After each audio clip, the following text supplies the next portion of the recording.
Recently, I made a video on what is coaching. I'd like to complement that video now with a topic that is important to most coaches, and that is what makes a good coaching client. Stay tuned.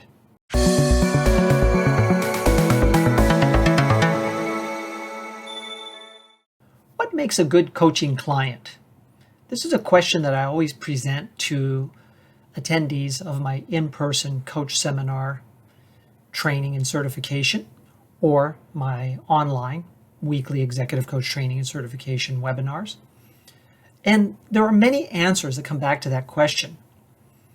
Vulnerable, open-minded, reflective, introspective, ready to change, accepting of feedback, committed, motivated, present, student's mind.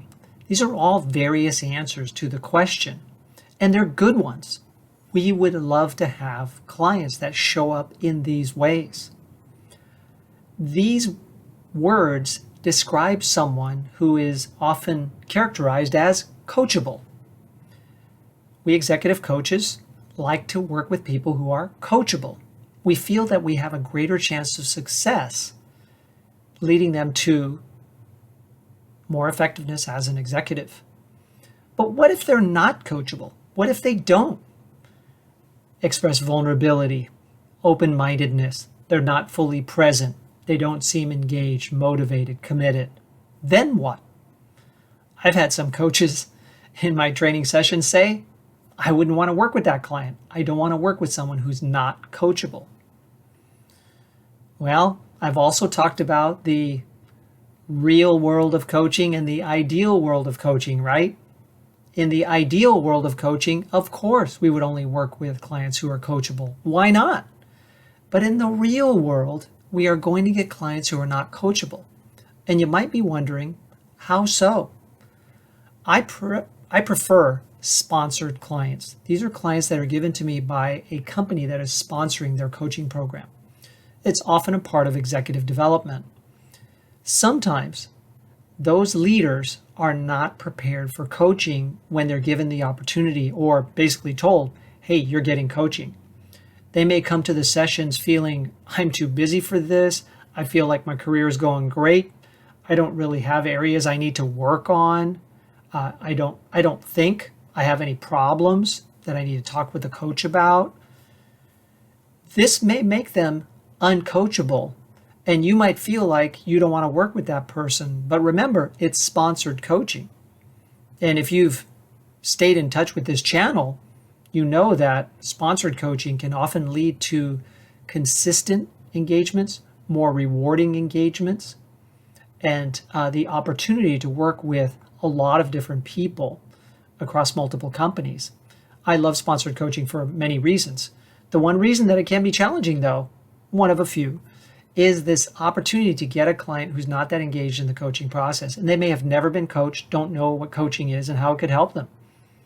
I accept those clients. I don't say, I don't want to coach someone who is ostensibly not coachable, because I have worked with people who start off not being coachable, eventually understand what is coaching, how it can benefit them, and then become open-minded and even start to take action on doing things that would transform themselves as leaders.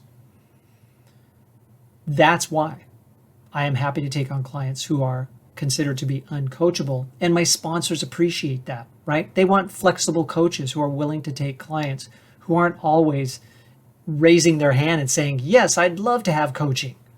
It's a gift, a blessing, an opportunity. I would love it. When do I start? It's not always going to be the case. So while we do want engaged clients, and we may put how we want the client to show up in our coaching contract, just know that in the real world, there are going to be times where they might not necessarily show up that way, and you're prepared for that, and you're ready to deal with that. Or you're going to create a boundary and put your foot down and just say, no, I only want to work with coachable clients. In that case, you may want to focus more on direct pay clients who generally are seeking you out, and they are usually more coachable. If you have your own ideas about this topic, please post them in the comments below or email me at michael@BAECexecutivecoach.com. Also, to support the channel, please like it, Subscribe to it, comment on the videos, share them with other people to start spreading awareness about this channel. And of course, if you are interested in executive coach training and certification, consider coming to my in-person seminar coming to Northern California in November of this year. I also teach weekly online webinars as part of the Center for Executive Coaching's multiple programs. And then we also have virtual seminars that are led by our founder, Andrew Knightley. You might be interested in one of these programs to advance yourself and prepare yourself to work with leaders and executives throughout the world. Learn more at the centerforexecutivecoaching.com or email me at michael@BAEC and ask to schedule time with me to talk about our programs. Thank you very much.